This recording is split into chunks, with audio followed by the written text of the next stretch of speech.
Welcome to Real Estate Development Land to Legacy. Real estate development.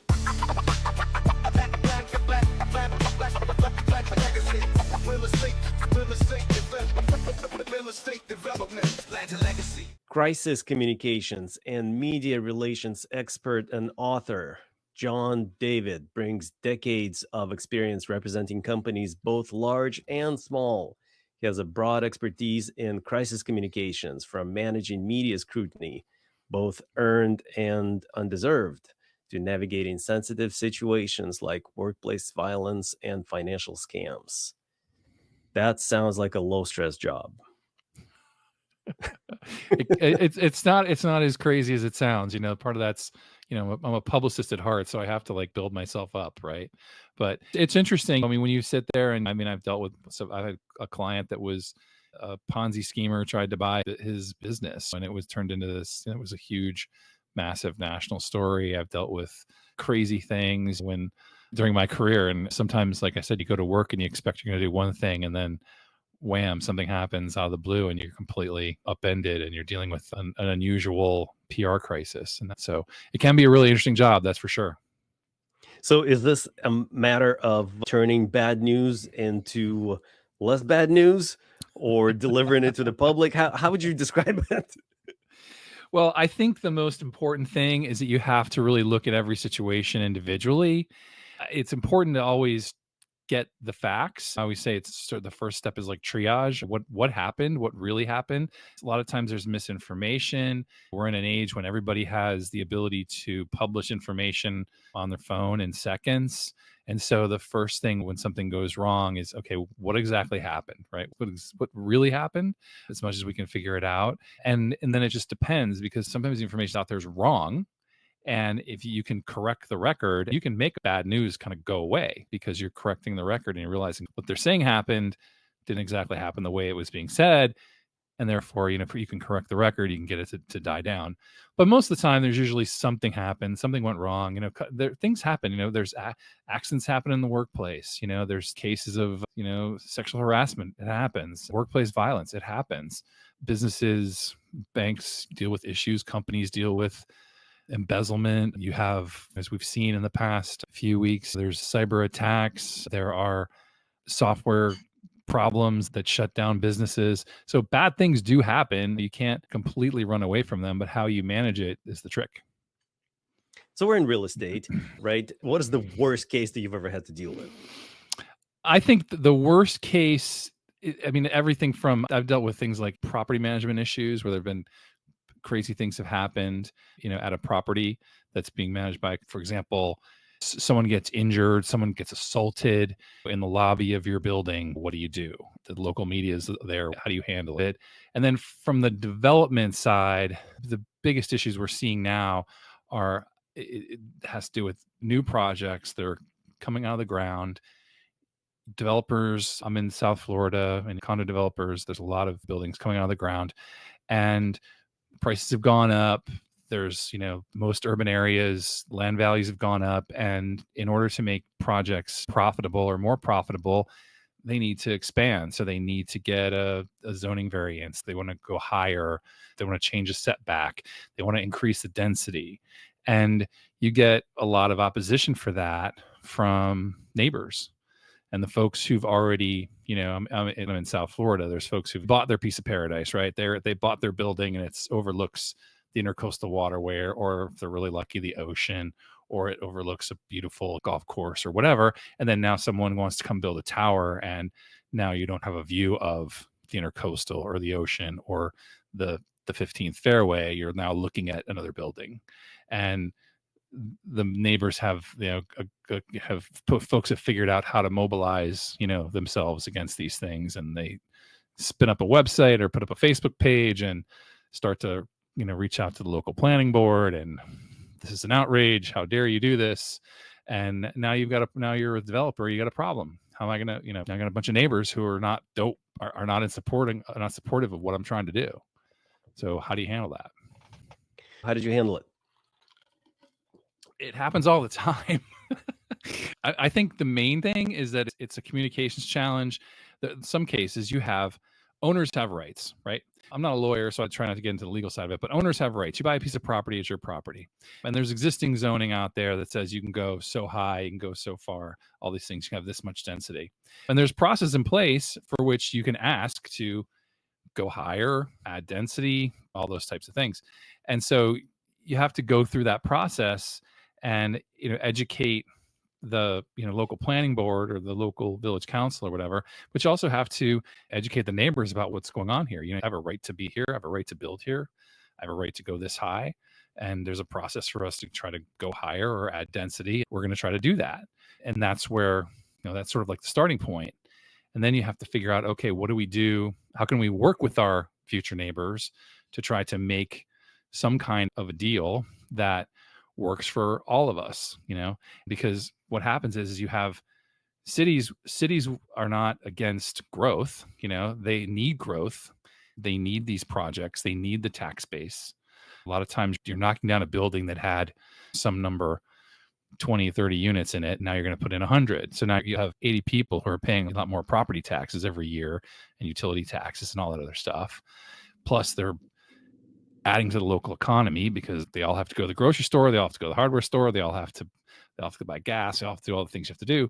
So the communities want these projects. You just have to find that balance. And then at the same time, you need to communicate with the neighbors and say, we want to be a good neighbor, but we also want to do what we want to do. And so that's really where the kind of the rubber meets the road in these situations. So we had NIMBY's delay our project about 5 years. It went bad. When they appealed our design review decision, it went in front of the hearing examiner. Then they filed a lawsuit. I mean, we were battling it for years. Spent a lot of time, wasted a lot of money. Tell me about your sort of worst NIMBY nightmare and how did you deal with it? The common thing is that you have, as I was kind of describing before, smart developers want to build a project and they want to take advantage of opportunities. They want to take advantage of the fact that there might be a tax break if they build in an urban area. They might want to take advantage of the fact that maybe there's a piece of property that's had issues for years. It's been sitting vacant and it's been underdeveloped and underutilized. And now they want to come in and they make friends with the city and they say, okay, we're going to build this project here and we're going to build some residential, we're going to do some retail, a little bit of office, whatever. And I think that the commonality is that you have the neighbors that don't want it. You have to communicate with the neighbors that you're willing to listen to them and see what other problems you can solve. And so one of the projects I was involved with, they got a lot of incentives, but they also gave a lot back. And so they built a park nearby. They made lots of concessions for construction, because one of the things that the neighbors don't like is they don't like the idea that you're going to have these trucks coming in at all hours of the night, dropping off materials, guys hanging around, all the stuff that's associated, dirt and dust and all that. So they limited the times that they would be operational. They made sure they weren't doing work on the weekends. They worked really closely with the local and state and federal transportation officials to try to rework how supplies get to the site. So all these things can come into play to try to make some concessions to the neighbors to show that, okay, listen, our plan here is to be a good neighbor. And so we're going to start right now.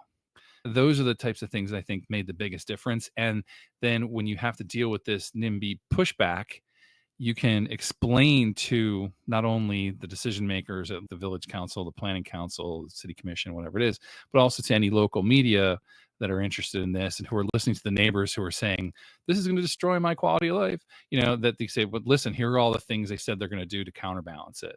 You can hate everything, or you can be reasonable and realize, listen, there's a point where we need to progress. This project this piece of land has been sitting here for years. It's stalled a million times.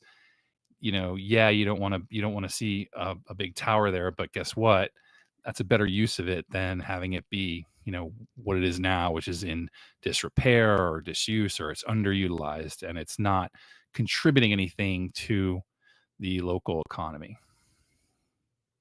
How does one prevent this opposition from escalating? What's the first thing a developer should do when they contemplate something that might potentially be met with this opposition? I think the first thing, the most important thing, is to address it head on as best you can, and also make sure that you're aligned with the local officials, that you can have, the local government doesn't have to stand in for you, but they should at least have conversations with them so that you can convey that you're doing this in conjunction with local government, that you're following all the rules, that you have a right to be here, but you also want to be a good neighbor before we open our doors. How can we work together?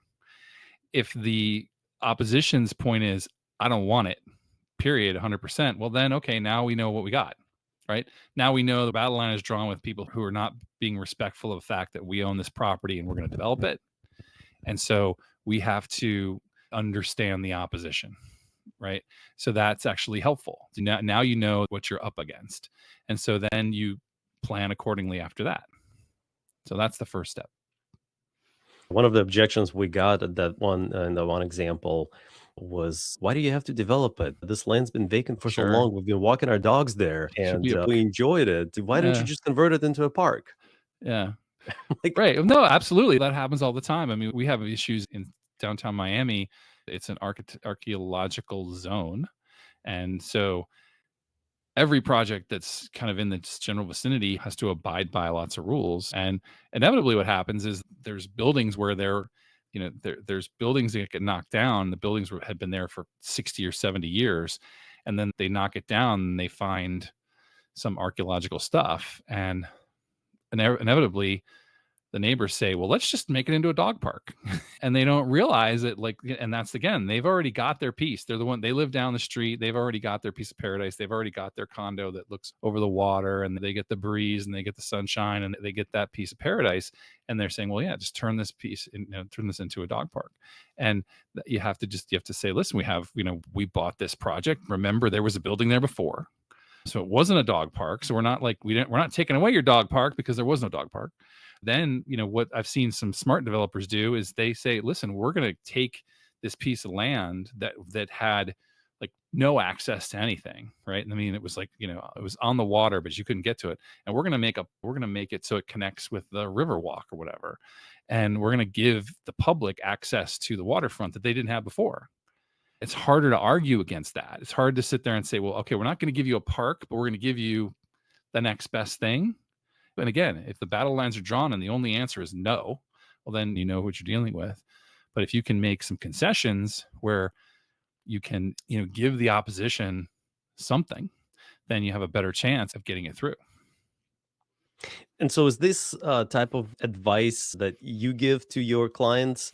How do you work with your clients? So, I mean, a lot of times I'm dealing with I get a call once, when they've found out that there's this opposition group or that they're launching this project and something's going to happen. What I'm kind of quoting back to you is that, like I said, this I've observed a lot of these cases. Some of them I've worked on, some of them I haven't. I've just observed them, and you see where they fail, and the ones that are successful, they start. I mean, listen, the ultimate goal is they're going to try to build the biggest, densest, most profitable thing possible on the piece of dirt, right? We know that's number one. But the smart developers realize that they're probably not going to be able to do that. But if they give away something, then maybe they can get a little bit, they can make the project a little bit taller. If they give a concession, another concession, maybe they can make it a little bit denser. And those are what I've seen are the smart plays. And then the question is, how do you communicate that? I mean, then you also sometimes there's just community groups who are just totally against it. They're totally against development. And you just have to go through your process to get your project approved. You can't fight with crazy. You can't argue with crazy. They don't play fair because they're crazy. What's your best tool of choice these days? Best tool of choice? Yes.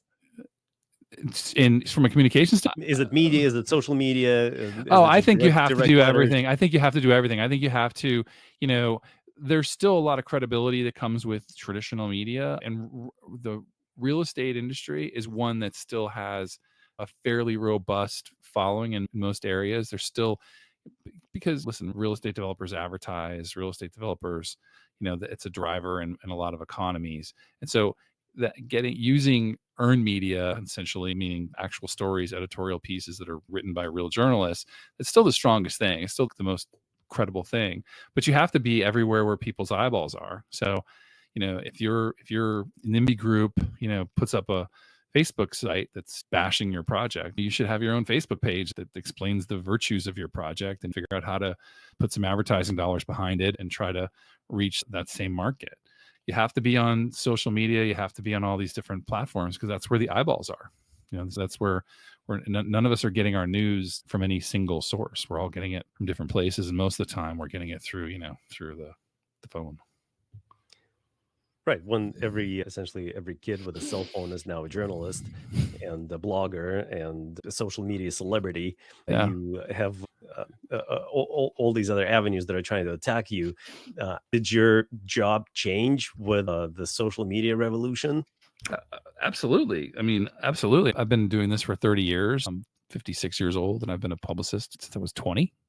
I'm a pre-internet dinosaur, right? So I remember what it was like when there were daily newspapers that ruled the roost, and so everything is shifted, but you still have to have clear messaging, and that's the big difference. You have to have clear messaging, but at the same time, you're right. Everybody has a phone in their pocket which has a camera on it, which enables them to take video, and they can publish it in seconds, and it can be seen available for the whole world in seconds.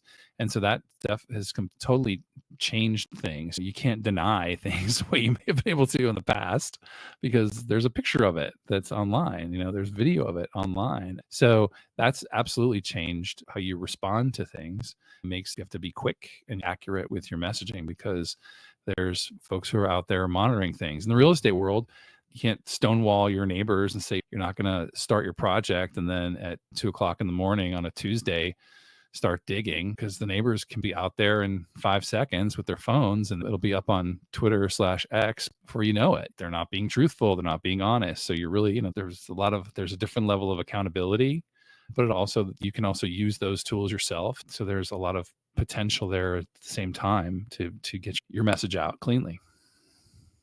Craft your narrative ahead of time, be prepared. And is it possible to sort of pre-sell your narrative, to pre-sell your positive spin before you sort of go public, kind of try dropping the crumbs out there to lead them to a certain outcome that you want?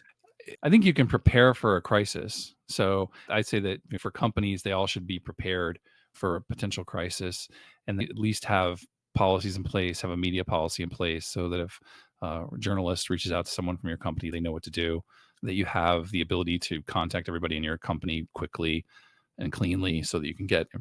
When it comes to projects like this, there's going to be blowback. It's a good idea to start thinking ahead of how can we be a good neighbor before we ever even put a shovel in the ground, and understanding who your audience is.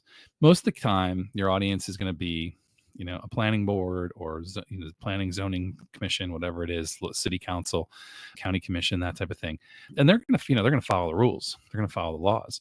And so, but at the same time, if you're looking for something more, then, you have to be able to be thinking that you may want to get something and, give something back in return. And then also just knowing that there's going to be a part of this group that they just don't want it. There's like, I don't want it. I just don't, there's no arguing with that, with part of your opposition. They're just going to be, we don't want it. We'd rather have it be, let's put it in Frisbee golf instead of, and they're not really recognizing the fact that the owners bought this, in some cases paid millions and millions of dollars for this to build here. And, it's not going to be a Frisbee golf course. It's going to be this mix of residential and retail and apartments or whatever. We're right now arguing about, the real argument is the height and the density and those types of issues. Shifting gears a little bit, in the world of high interest rates that all of a sudden became high from being super low, and sluggish economy and real estate projects struggling with bridge loans maturing, how do you prepare yourself, and how do you deal with this negative blowback and negative press that comes out of it when projects fail or when projects are struggling? Asking for a friend. I listen, it's tricky, right? I mean, there's those economic factors. I mean, I've been around long enough. I've been through a couple of these recessions, and we had this period where it's like the world was saying we're in a real estate bubble, and you have folks saying, stop saying that. Stop saying it's a bubble. You're in this state of denial over what's happening. And perhaps with that, every media outlet was saying it's a bubble. Maybe that inflated the bubble a little bit more, or at least in the sharpening of the pin for the bubble. I don't know. But I think at issue with what's going to happen with real estate developers is that real estate developers rarely get to be the good guy. You know, they're mainly seen as, in most cases, they've been successful, they make money, they do well, and then sometimes they lose money and sometimes they lose everything, right? High risk, high reward type of job. I think that you have to, with any situation, I think it's important to be realistic and open if you're dealing with your investors or if you're dealing with your, potential buyers. Everyone, make sure everybody knows that they're protected and however they're protected, and make sure you're planning, planning for, preparing for the worst kind of thing. But it's hard because, again, real estate's always been this sort of high risk, high reward profession. There's going to be lean times. So feed when you can and then be prepared to when things might not be so great. But I think being open and honest and transparent with all of your audiences is the first step. So it's not, so if you have really bad news, it's not going to be this like complete total surprise, Thank you, John. I appreciate it. Anything else you'd like to add at the end, John? I think the big thing for me is I always say that every crisis is relative. For one entity, it might just be something might be an embarrassment, and another company, it might be existential. So just, to be prepared as best you can, think about what your worst case scenario is, game it out a little bit, and be prepared to answer questions and deal with issues as they arise. And if things start to get crazy, there's professional help out there. I'm always open to talk to folks, even if it's just a sounding board. I enjoy this part of the business world, and I'm always happy to help people. The worst thing you can do is say no comment. You can convey no comment, but don't say no comment. If you need some assistance, get some assistance. And there's lots of, there's smart PR people in, every market in America who can help. Do you help folks nationwide or specifically in Florida? I'm based in Florida, but I represent clients all over the country. I do work all the time in different markets. So available for anybody who needs assistance. Excellent. What's the best way to get hold of you? My website is davidpr.com, davidpr.com. And there's, contact forms, my phone number. I'll talk to anybody in any way that is easiest for them. Excellent. We'll have those links in the episode description. And if you have any questions for John, please reach out. He clearly knows what he's talking about. You're very kind. Thank you. John David, thank you very much. Real estate development.